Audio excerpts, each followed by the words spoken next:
لله رب العالمين والعاقبة للمتقين والصلاة والسلام على سيد الأنبياء والمرسلين نبينا وحبيبنا محمد وعلى آله وصحبه أجمعين. اللهم أرنا الحق حقا وارزقنا اتباعه وأرنا الباطل باطلا وارزقنا اجتنابه. سبحانك لا علم لنا إلا ما علمتنا إنك أنت العليم الحكيم. أعوذ بالله من الشيطان الرجيم. بسم الله الرحمن الرحيم. إنا أنزلناه في ليلة القدر وما أدراك ما ليلة القدر. ليلة القدر خير من 1000 شهر. تنزل الملائكة والروح فيها بإذن ربهم من كل أمر. سلام هي حتى مطلع الفجر. وقال النبي صلى الله عليه وسلم وقال عائشة رضي الله عنها كان النبي صلى الله عليه وسلم إذا دخل العشر أحيا ليلة وأيقظ أهله وشد مئذره. وكان عليه الصلاة والسلام يجتهد في العشر الأواخر ما لا يجتهد في غيرها. وقال النبي صلى الله عليه وسلم قال النبي صلى الله عليه وسلم في رواية عن أهمية رمضان وصوم رمضان وقيام ليلة: من قام ليلة القدر إيمانا واحتسابا غفر له ما تقدم من ذنبه، أو كما قال عليه الصلاة والسلام. الحمد للہ رب العالمین. تمام تعریفیں اللہ رب العالمین کے لیے ہے. اللہ تبارک و تعالیٰ کے فضل و کرم سے، اس کی توفیق سے آج اس مبارک گھڑی میں ہم اللہ رب العالمین کے گھر میں حاضر ہوئے ہیں. اللہ تبارک و تعالی ہماری تمام اعمال صالحہ کو اپنی بارگاہ میں قبول فرما، اور یہ مبارک گھڑی ماہ رمضان مبارک کا مہینہ اور جمعے کی مبارک ساعات جس میں اللہ رب العالمین نے ہمیں ایمان، صحت و سلامتی کے ساتھ اپنے گھر بلایا اور یہ ماہ مبارک عطا فرمایا، ہم اس پر اللہ رب العالمین کا جتنا شکر ادا کریں اور اس کے شکر کے ذریعے، اس کی نعمتوں کے شکر، اس کی اطاعت و فرما برداری کے ذریعے ہم اللہ رب العالمین کا شکر کا صحیح معنوں میں حق ادا کریں. اللہ رب العالمین نے اس ماہ مبارک میں جو رحمتیں اور جو برکتیں، جو خوشخبریاں رکھی ہیں اس ماہ مبارک کے حوالے سے، وہ قرآن مجید میں سورۃ القدر میں بھی اللہ رب العالمین نے اس کا ذکر فرمایا کہ اِنَّا أَنزَلْنَاهُ فِي لَيْلَةِ الْقَدْرِ، کہ بے شک ہم نے یہ قرآن لیلۃ القدر میں نازل کیا. وَمَا أَدْرَاكَ مَا لَيْلَةُ الْقَدْرِ، اور پھر اللہ رب العالمین نے خود اس کے بارے میں یہ لیلۃ القدر کیا ہے فرمایا: لیلۃ القدر خیر من 1000 شہر، کہ یہ رات جو ہے 1000 مہینوں سے بہتر ہے. خیر من 1000 شہر. تنزل الملائکۃ والروح فیہا بإذن ربہم من کل امر، کہ اس میں ملائکہ، اللہ رب العالمین کے فرشتے اور روح الامین اپنے رب کے حکم سے ہر حکم لے کر نازل ہوتے ہیں. اور یہ رات سلام ہی حتی مطلع الفجر، کہ وہ رات سلامتی والی ہے طلوع فجر تک. یہ رات لیلۃ القدر کی سلامتی والی ہے. تو یہ اس ماہ مبارک کی جو فضیلتیں ہیں، ان فضیلتوں میں سب سے بڑی فضیلت جو اللہ رب العالمین نے ہمیں یہ شرف بخشا امت محمدیہ صلی اللہ علیہ وسلم، خیر امت وسط کو، کہ اللہ تبارک و تعالی نے ہمیں نبی صلی اللہ علیہ وسلم کا امتی بنایا. اور اس ماہ مبارک میں یہ قرآن مجید کا نزول ہوا: شہر رمضان الذی انزل فیہ القرآن. اور جو اس صورت میں ایک لیلۃ القدر کے حوالے سے اللہ رب العالمین نے ذکر کیا کہ اس کی عبادت 1000 مہینوں سے بہتر ہے، تو یہ ہمارے لیے باعث خوشی، باعث شرف ہے کہ اللہ رب العالمین ہمیں یہ مہینہ عطا فرمایا. اور اس مہینے میں بھی وہ رات آخری عشرے میں کہ جس کی فضیلت اور جس کی برکتیں، جس کی سعادت اللہ رب العالمین نے خود بیان فرمائی، خیر من الف شہر، کہ یہ لیلۃ القدر اس کی 1000 مہینوں سے بہتر ہے، یہ سلامتی والی رات ہے، یہ قبولیت والی رات ہے، یہ گناہوں سے مغفرت طلب کرنے والی رات ہے، یہ اپنی حاجتوں کو اللہ رب العالمین کے سامنے پیش کرنے والی رات ہے۔ اور آخری عشرے کے حوالے سے نبی کریم صلی اللہ علیہ وسلم کے بارے میں حضرت عائشہ رضی اللہ عنہا بیان کرتی ہیں کہ جب آخری عشرہ شروع ہوتا تو اللہ کے رسول صلی اللہ علیہ وسلم رات بھر جاگتے اور اپنے گھر والوں کو بھی جگاتے، تیاری کرتے کہ صحیح معنوں میں اس کا حق ادا کریں۔ فرمایا عبادات میں جتنی محنت آخری عشرے میں کرتے تھے کبھی نہیں کرتے۔ یہ آپ علیہ السلام کا اسوہ حسنہ جو آنے والا آخری عشرہ ہے اس ماہ مبارک کا، یہ مبارک مہینہ پورا رحمت والا مہینہ ہے، لیکن جس طرح اللہ رب العالمین نے مہینوں کو فضیلت دی ہے، ماہ مبارک رمضان مبارک کو دیگر مہینوں میں فضیلت دی ہے، اسی طرح اس مہینے کے اندر ایک رات ہے جس کو اللہ رب العالمین نے تمام راتوں میں فضیلت دی ہے، لیلۃ القدر خیر من الف شہر۔ تو یہ رات کو ہم پانا، اس رات کو ڈھونڈنا، اس رات کو عبادت کرنا، اس رات کو پا لینا، یہ بڑی خوشی، بڑی سعادت کی بات ہے۔ تو ہمیں اللہ کے رسول صلی اللہ علیہ وسلم سے کیا رہنمائی ملتی ہے؟ آپ علیہ السلام ان ایام میں اور خصوصاً آخری عشرے کے حوالے سے آپ علیہ السلام کا کیا معمول تھا؟ چاہے وہ ذکر، چاہے وہ تلاوت قرآن ہو، چاہے وہ اللہ کے راستے میں مال خرچ کرنا ہو یا دیگر خیر کے کام میں آپ علیہ السلام تیزی فرماتے، اور خصوصاً اس ماہ مبارک کی عبادات میں اور آخری عشرے کی خصوصاً عبادت میں جو آپ علیہ السلام اہتمام فرماتے، اہتمام کے ساتھ وہ اعتکاف ہے، وہ اللہ رب العالمین کی رضا اور خوشنودی کے حصول کے لیے آخری 10 دنوں میں اللہ کے گھر میں سے کسی گھر میں بیٹھنا، خوشی، اللہ رب العالمین کی خوشنودی طلب کرنے، اس کی رضا، اور دنیا سے کٹ جانا کہ ہم اللہ رب العالمین کو راضی کر لیں۔ نبی صلی اللہ علیہ وسلم کے بارے میں آتا ہے، کان النبی صلی اللہ علیہ وسلم یعتکف العشر الاواخر من رمضان، کہ آپ صلی اللہ علیہ وسلم رمضان کا آخری عشرہ اعتکاف میں گزارتے، اور فرمایا یہاں تک کہ اللہ رب العالمین نے آپ کو اپنے پاس بلایا کہ آپ کے بعد آپ کی بیویاں امہات المؤمنین اعتکاف میں بیٹھتی، اور ایک اور روایت میں آیا کہ آپ علیہ السلام 10 دن اعتکاف فرماتے، اور آخری سال آپ علیہ السلام نے 20 دن اعتکاف فرمایا۔ تو یہ اس آخری عشرے کی جو عبادت ہے جس میں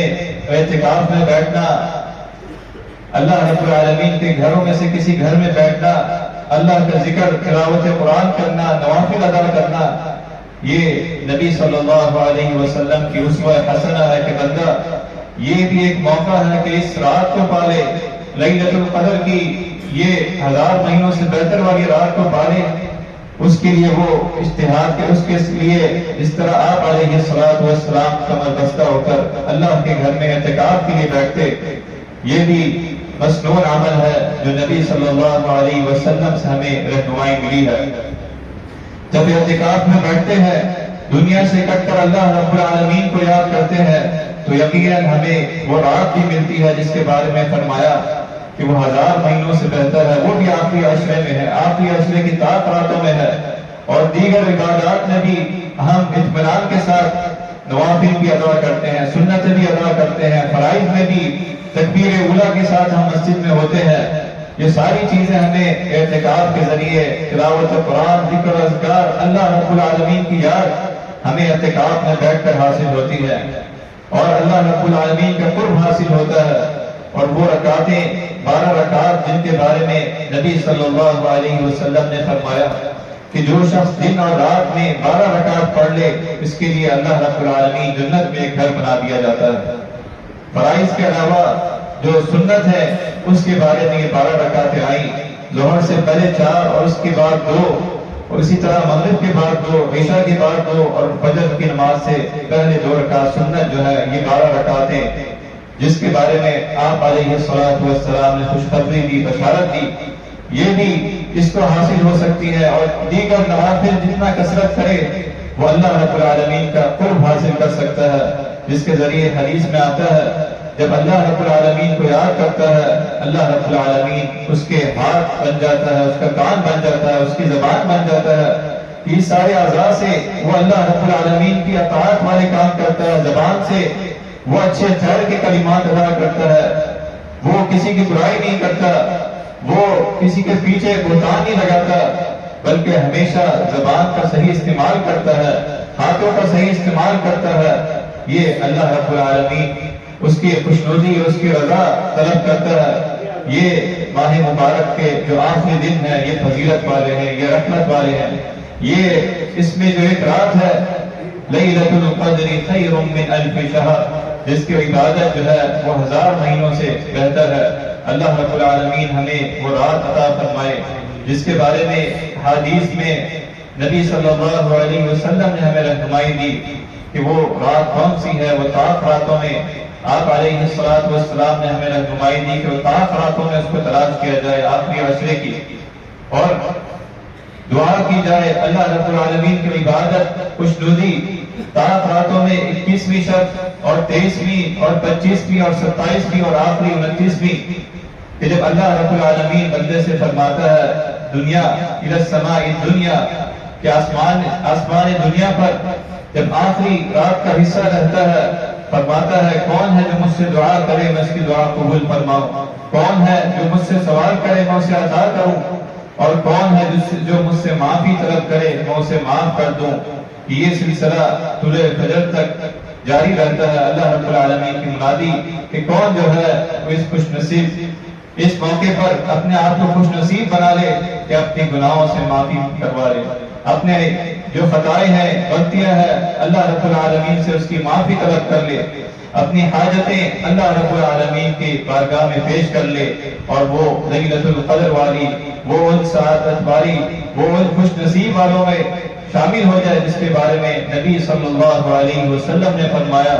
من قام لیلۃ القدر ایمانا واحتسابا غفر له ما تقدم من ذنبه، کہ جب وہ اعتکاف میں بیٹھے گا، وہ آخری عشرے میں اللہ رب العالمین کے گھر میں ہوگا، تو وہ رات کو قیام اللیل بھی کرے گا، رات کو جاگے گا بھی، نوافل بھی ادا کرے گا، جو آپ علیہ السلام اعتکاف میں بیٹھ کر یہ اہتمام فرماتے، طاق راتوں میں جمع کرتے اور اپنے اہل خانہ کو جگاتے اور اللہ رب العالمین کو یاد کرتے، نوافل ادا کرتے۔ رات کے آخری حصے میں اللہ رب العالمین کی پکار ہے کہ کون مجھے اپنی حاجت بیان کرے، کون مجھ سے سوال کرے اور کون مجھ سے مغفرت طلب کرے میں اسے معاف کر دوں۔ فرمایا سلام ہی حتی مطلع الفجر، یہ رات سراسر سلامتی ہے، طلوع فجر تک جو ہے سلامتی ہے، اور یہ خوشخبری، یہ بشارت اور یہ رات کی فضیلت اسی کو حاصل ہوگی کہ یہ پوری رات عبادت کرے، جس کے بارے میں حدیث میں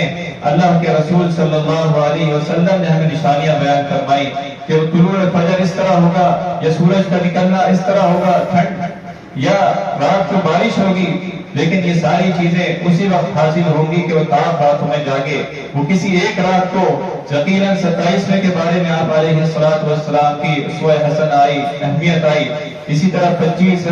آخری راتیں ہیں، طاق راتیں، لیکن جب وہ پوری رات جاگے گا، رات کے آخری حصے میں قیام اللیل کرے گا، اللہ رب العالمین کی قرآن مجید کی تلاوت کرے گا، ذکر کرے گا، تو اس کی وہ طاق رات، وہ لیلۃ القدر کی رات، الف شہر جس کے بارے میں کہا گیا اس کی عبادت 1000 مہینوں سے بہتر ہے، وہ یقیناً ان خوش نصیب لوگوں میں آئے گا جو ان راتوں کو پالیں، جس کی عبادت، جس کا جاگنا، جس کو اللہ رب العالمین کو پسند ہے، جس کے بارے میں فرمایا لیلۃ القدر خیر من الف شہر۔ وہ ساری عبادتیں، وہ ساری تلاوت قرآن، ذکر و اذکار، وہ اعتکاف کے ذریعے بھی حاصل ہو سکتے ہیں، وہ چلتے پھرتے دیگر رات کو جاگ کر دن کو تلاوت کر کے وہ حصول ہو سکتا ہے۔ لیکن اس ایام میں باقی جو دن ہے آخری عشرے کے، جس میں فضیلت یہ ہے، اہمیت یہ ہے کہ اس میں ایک ایسی رات ہے جس کے بارے میں اللہ رب العالمین نے فرمایا لیلۃ القدر خیر من الف شہر، کہ اس کی عبادت وہ رات 1000 مہینوں سے بہتر ہے۔ یہ رات کو پانے کے لیے ہر بندہ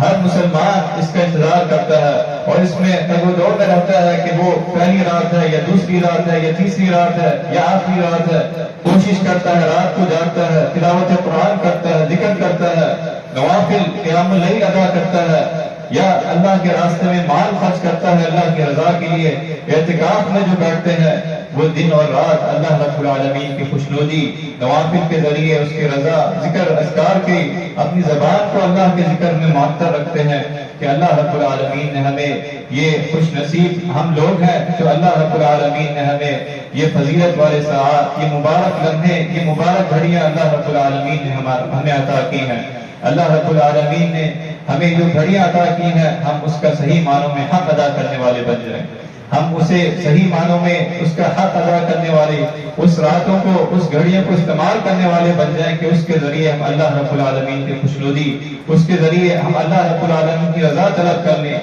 نہ کہ جس کے بارے میں آپ علیہ الصلوۃ والسلام نے فرمایا کہ بدبخت ہے وہ بندہ جس کو اللہ رب العالمین یہ رات عطا فرما دے، یہ ماہ مبارک اور اس مبارک مہینے میں وہ رات بھی عطا فرما دے کہ لیلۃ القدر کی رات بھی، پھر بھی وہ لغو میں گزار دے، پھر بھی وہ دنیاوی کاموں میں اللہ رب العالمین کے ذکر سے غفلت میں گزار دے، اور فرمایا کہ وہ اپنی بخشش نہ کروا سکے، خاک آلود ہو جائے. کہ جو اس رات کو پالے اور اپنی بخشش نہ کروا لے وہ خاک آلود ہو جائے. تو یہ آپ علیہ الصلوۃ والسلام کی سخت وعید ہے ان کے بارے میں جن کو اللہ رب العالمین نے نعمت دی اور یہ رات عطا فرمائی، یہ خوش خبری والی، یہ رحمت والا مہینہ عطا فرمایا، اور پھر بھی وہ اس کا حق ادا نہ کریں، پھر بھی اس ماہ مبارک کا قرآن مجید کی تلاوت اس طرح نہ کریں، اس میں غور و فکر نہ کریں، اللہ رب العالمین کا ذکر نہ کریں. تو یہ اس کے لیے سخت وعید ہے. نبی صلی اللہ علیہ وسلم کی فرامین اس کے لیے سخت وعید ہے. اللہ تبارک و تعالیٰ سے دعا ہے کہ جو کچھ سنا ہے اس پر عمل کرنے والے بنا. اللہ رب العالمین ہمیں یہ ماہ مبارک کی جو گھڑیاں ہیں، جو ساعات باقی رہ گئی ہیں، اس میں جو کمی کوتاہی اللہ رب العالمین آئندہ اس کی اصلاح فرما. حضرت عائشہ رضی اللہ عنہا نے نبی کریم صلی اللہ علیہ وسلم سے پوچھا کہ اگر مجھے یہ رات مل جائے یا آخری عشرے میں جو طاعت آتے ہیں تو میں کس طرح دعا کروں، کس طرح میں مانگوں اللہ رب العالمین سے. تو آپ صلی اللہ علیہ وسلم نے فرمایا کہ آپ یہ کہیں اللہم انکا عفو کریم تحب العفو فاعف عنا، اللہم انکا عفو تحب العفو فاعف عنا. کہ اللہ تو عفو ہے، تو درگزر کرنے والا ہے، تو کریم ہے. آپ تحب العفو، تو پسند کرتا ہے درگزر کو، تو پسند کرتا ہے درگزر کو. فاعف عنی، مجھے معاف فرما دے. اللہم انکا عفو کریم تحب العفو فاعف عنا. تو معاف کرنے کو، تو عفو و درگزر کو پسند کرتا ہے، مجھے بھی ان لوگوں میں شامل کر دے کہ جن کی نجات ہو جائے، مجھے بھی ان خوشخبری والوں میں شامل کر دے جن کے بارے میں یہ اعلان ہو جائے کہ وہ جہنم سے آزاد کر دیے گئے ہیں. یہی اصل کامیابی ہے، یہی اصل کامیابی ہے. فرمایا فمن زحزح عن النار وادخل الجنة فقد فاز وما الحیاة الدنیا الا متاع الغرور. کہ جو جنت میں داخل کر دیا گیا اور جہنم سے بچا لیا گیا فقد فاز، وہ کامیاب ہے. دنیا کی زندگی الا متاع الغرور وما الحیاة الدنیا الا متاع الغرور. تو یہ اللہ رب العالمین نے ہمیں جو یہ لمحات عطا فرمائے ہیں، جو ماہ مبارک عطا فرمایا ہے، سلف صالحین کے بارے میں آتا ہے کہ وہ اس ماہ مبارک کے انتظار کے لیے، اس کو پانے کے لیے وہ اللہ رب العالمین سے دعائیں کرتے، وہ اللہ رب العالمین سے دعائیں کرتے، اس کا انتظار کرتے 6 مہینے، ایک عرصہ. اور جب اللہ رب العالمین انہیں یہ ماہ مبارک عطا فرماتا تو پھر وہ اللہ رب العالمین کی بارگاہ میں اس کا شکر ادا کرتے. اس ماہ مبارک کی جو گھڑیاں ہیں، جو عبادات ہیں، اس کی قبولیت کے لیے اللہ رب العالمین کی بارگاہ میں دعا کرتے، جن کے بارے میں اللہ رب العالمین کی دعاؤں کو قبول فرماتا. جو اللہ رب العالمین نے فرمایا لیلۃ القدر خیر من الف شہر. ایک موقع پر آپ علیہ الصلوۃ والسلام سے جب پوچھا گیا کہ یہ 2 شخص جو ہے ایک ہی موقع پر جنہوں نے اسلام قبول کیا، اطاعت کی، فرما برداری کی، کلمہ پڑھا لا الہ الا اللہ محمد رسول اللہ، اور ایک جو ہے پہلے دنیا سے چلا گیا اور اس کی موت ایک اعلیٰ شہادت کی موت ہوئی، اور دوسرا جو ہے جو 1 سال کے بعد اس دنیا سے گیا. جب اس نے دیکھا کہ خواب میں اس کو جو 1 سال بعد گیا ہے اس کو بھی خوشخبری، اس کو بھی انعام و مقام ملا، تو جب آپ علیہ السلام سے پوچھا گیا تو آپ علیہ السلام نے کہا کہ ہاں اس دوسرے شخص کے اس میں جس نے اسلام قبول کیا دونوں نے ایک ساتھ کلمہ پڑھا، لیکن اللہ رب العالمین نے اسے 1 سال عطا فرمایا، اس پہ وہ رمضان آیا، اس نے وہ عبادت کی، اللہ رب العالمین کو راضی کیا اور وہ بشارتیں پائیں جن کے بارے میں اللہ رب العالمین نے ذکر کیا، تو وہ خوشخبری، وہ جنت کے انعامات کا مستحق ٹھہرا۔ تو اللہ رب العالمین سے دعا ہے کہ ہمیں بھی ان انعامات والے، ہمیں بھی ان خوش نصیب لوگوں میں شامل کروا دے۔ اللہ رب العالمین ہمیں اس ماہ مبارک کا صحیح معنوں میں حق ادا کرنے والا بنا دے۔ یہ ماہ مبارک مسلمانوں کے لیے وحدت کا ذریعہ ہے، مسلمانوں کی اجتماعیت کا ذریعہ ہے، مسلمانوں کی ترقی کا ذریعہ ہے، بلندی کا ذریعہ ہے۔ اللہ رب العالمین نے سورہ انفال میں غزوہ بدر کا تفصیلا ذکر کیا ہے، جس میں مسلمانوں کی پہلی، اسلام کی پہلی جو جنگ تھی اس کے بارے میں اللہ رب العالمین نے ہمیں مکمل رہنمائی دی ہے۔ آپ علیہ السلام اپنے مخلصین صحابہ کے سامنے پیش ہوئے۔ 17 رمضان مبارک کو یہ جنگ ہوئی کفار و مشرکین اور مسلمانوں کے درمیان۔ اخلاص اور مخلصین ساتھی آپ علیہ السلام کے جو تھوڑے تھے لیکن جن کے دل میں ایمان و اطاعت تھا، جو اللہ کے حکم کی اور نبی صلی اللہ علیہ وسلم کی تعلیمات پہ عمل کرنے والے تھے۔ نبی صلی اللہ علیہ وسلم جب میدان میں اترے، دعا کی اللہ رب العالمین نے، تو اللہ رب العالمین کو بھی یہ مطلوب تھا، فرمایا لِيُحِقَّ الْحَقَّ وَيُبْطِلَ الْبَاطِلَ وَلَوْ كَرِهَ الْمُجْرِمُونَ، تاکہ حق کو واضح کر دے، باطل کو جتنی چوٹ پڑے اور مجرمین جتنے نیست و نابود ہوں۔ اللہ رب العالمین کو مطلوب یہ ہے کہ وہ حق کو برملا کر دے، حق کو واضح کر دے، لِيُحِقَّ الْحَقَّ وَيُبْطِلَ الْبَاطِلَ وَلَوْ كَرِهَ الْمُجْرِمُونَ۔ اور سارے ہمیں رہنمائی ملی سورہ انفال میں غزوہ بدر کے حوالے سے، مسلمانوں کے معاملات کے حوالے سے، کہ مسلمان آپس میں اتحاد کریں، کہ جب اللہ کے رسول صلی اللہ علیہ وسلم کو اللہ رب العالمین نے بشارت دی، فرشتوں کی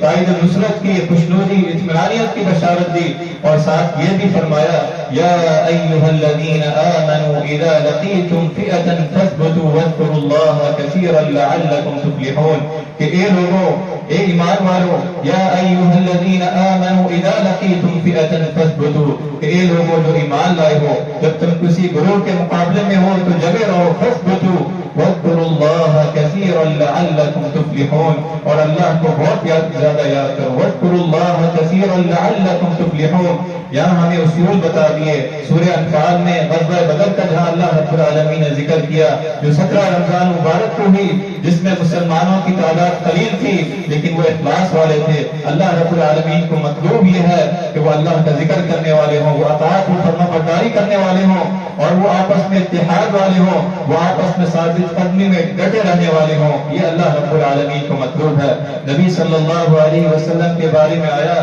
کہ وہ لیلۃ القدر کی رات کے حوالے سے جب بتانے کے لیے نکلے تو آپ علیہ السلام نے دیکھا کہ کچھ ساتھی، کچھ صحابہ آپس میں کسی بارے میں اختلاف کر رہے ہیں، تو فرمایا کہ اللہ رب العالمین نے ان سے یہ بات بھلا دی کہ وہ تاک رات کون سی رات ہے۔ تو یہ اللہ رب العالمین کو ناپسندیدہ ہے کہ مسلمان آپس میں لڑائی کریں۔ مسلمانوں کے بارے میں فرمایا یا ایھا الذین آمنوا اذا لقیتم فئۃ فاثبتوا واذکروا اللہ کثیرا لعلکم تفلحون۔ سب سے پہلا اصول یہ بیان فرمایا کہ ثابت قدمی رہو، ڈٹے رہو میدان جنگ میں، واذکروا اللہ، اور اللہ رب العالمین کو کثرت سے یاد کرو، کیونکہ فتح و نصرت کا انحصار وہ ظاہری اسباب پر نہیں ہے بلکہ اللہ رب العالمین کی تائید نصرت پر ہے، دل کی استقامت پر ہے، اور اللہ کے حکم کی اطاعت پر ہے۔ واذکروا اللہ کثیرا لعلکم تفلحون۔ جو دعا کی تھی دل کی استقامت کے لیے، طالوت کے ساتھیوں نے دشمن کے سامنے آ کر دعا کی تھی، ربنا افرغ علینا صبرا وثبت اقدامنا وانصرنا علی القوم الکافرین، کہ ہمارے ربنا افرغ علینا صبرا، کہ ہم پر صبر ادھیل دے، ربنا افرغ علینا صبرا وثبت اقدامنا، اور ہمارے قدم جو ہے وہ ثابت قدم رکھ، دشمنوں کے سامنے ہمارے آپس کے قدم ثابت قدم رکھ، وثبت اقدامنا، اور پھر فرمایا وانصرنا علی القوم الکافرین، اور ان کافر لوگوں کے خلاف ہماری مدد فرما۔ پھر اللہ رب العالمین نے مزید رہنمائی دی، واطیعوا اللہ ورسولہ ولا تنازعوا فتفشلوا وتذهب ريحکم، کہ اللہ رب العالمین کی اطاعت، اس کے رسول کی فرما برداری، ولا تنازعوا، اور آپس میں جھگڑا اور اختلاف نہ کرو، واصبروا ان اللہ مع الصابرین، اللہ رب العالمین صبر کرنے والوں کے ساتھ ہے، اس کی تائید نصرت ہوتی ہے۔ تو آج ہم بظاہر دیکھتے ہیں آج مسلمان آپس میں بٹے ہوئے ہیں، اتحاد نہیں، اتفاق نہیں ہے، اور دشمن کی ادوار ہے، دشمن اپنی چالوں کے ذریعے مسلمانوں کو لڑا رہا ہے۔ لیکن اس موقع پر رمضان مبارک کی ان ساعات میں جو ہمیں غزوہ بدر سے سبق ملتا ہے، جو اللہ رب العالمین کی آیات ہمیں سبق دیتی ہے کہ مسلمان ایک ہو جائیں، ثابت قدمی کا مظاہرہ کریں، اللہ رب العالمین کو یاد کریں، اللہ اس کے رسول کی اطاعت کریں اور صبر کریں۔ وَلَا تَنَازَعُوا فَتَفْشَلُوا وَتَذْهَبَ رِيحُكُمْ وَاصْبِرُوا إِنَّ اللَّهَ مَعَ الصَّابِرِينَ، اور یہ بھی اصول بتایا وَأَعِدُّوا لَهُم مَّا اسْتَطَعْتُم مِّن قُوَّةٍ وَمِن رِّبَاطِ الْخَيْلِ، کہ اپنی تیاری رکھو، دشمن پر نظر رکھو کہ اس کی چالیں کس طرح ہے، اور ہر طرح کی جہادی سامان سے، ہر طرح کی قوت سے اپنے آپ کو تیار رکھو۔ مَّا اسْتَطَعْتُم مِّن قُوَّةٍ وَمِن رِّبَاطِ الْخَيْلِ تُرْهِبُونَ بِهِ وَعَدُوَّ اللَّهِ وَعَدُوَّكُمْ، کہ دشمن پر اللہ اس کے رسول اور تمہارے دشمنوں پر روب رہے، تُرْهِبُونَ بِهِ عَدُوَّ اللَّهِ وَعَدُوَّكُمْ وَآخَرِينَ مِن دُونِهِمْ لَا تَعْلَمُونَهُمْ۔ آپ علیہ الصلوٰۃ نے فرمایا کہ کبھی دشمن سے جنگ کی تمنا نہ کرو، اللہ رب العالمین سے عافیت مانگو، اللہ تبارک و تعالیٰ سے عافیت مانگو، لیکن اگر سامنا ہو جائے، مقابلہ ہو، تو پھر ثابت قدمی کے ساتھ مقابلہ کرو۔ یاد کرو کہ جنت جو ہے وہ تلواروں کے سائے میں ہے، ہمیں پورا رہنمائی دی گئی۔ ضرورت اس چیز کی ہے کہ اس ماہ مبارک کی رحمت سے، برکت سے مسلمان اتحاد و اتفاق کا مظاہرہ کریں، عالم اسلام ایک ہو جائے،